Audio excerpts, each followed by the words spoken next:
It's time for Bad News Wednesday, where I ruin your day so you don't have to doom scroll. Here's 3 stories you should know about and why. First, America is officially $40 trillion in debt. Yes, that's trillion with a T.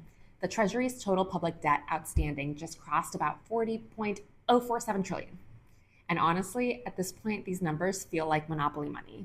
When you've got people still trying to survive on a federal minimum wage of $7.25 an hour, it's hard to wrap your mind around a number with 12 zeros. I can't either.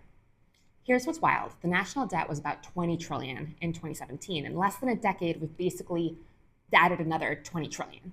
And before you make this a Democrat versus Republican thing, both parties have been in power for the last 9 years. But here's the kicker. We're already spending $3 billion a day just in interest.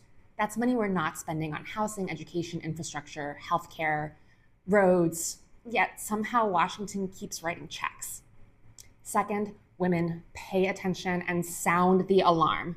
Trump just nominated Dr. Heidi Overton to run the Food and Drug Administration. Now, this woman, for all intents and purposes, has her degrees in a row. She has a doctor of medicine and a PhD, and still, with a mother who was an OBGYN, she celebrated the overturning of Roe v. Wade as a huge victory. She has criticized access to medication abortion and has pushed for tighter restrictions on mifepristone, the abortion pill, and how 65% of abortions are conducted. Remember, the FDA is the agency that regulates drugs, including this medication. So if confirmed, someone who has already publicly opposed broader access to abortion pills could soon be leading the agency responsible for regulating them. That should concern women who believe in choice and science.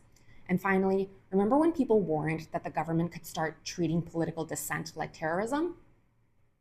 Ta-da! Well, newly released records show the Department of Homeland Security conducted a sweeping surveillance operation targeting anti-ICE protesters and left-leaning organizations.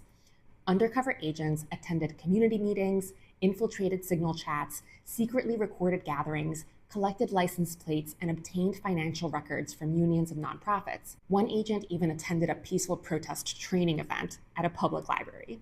This is giving McCarthyism, building a web of suspicion, treating association like evidence, and making people afraid that showing up, speaking out, or knowing the wrong person puts them on a government list. Except this time, it's not a Red Scare. It's a red wave version of the same playbook. Paint dissenters as dangerous, blur the line between protest and criminality, and use the power of the state to intimidate opposition. Protesting your government is not terrorism. It is literally one of the rights this country was founded on. And that's your Bad News Wednesday.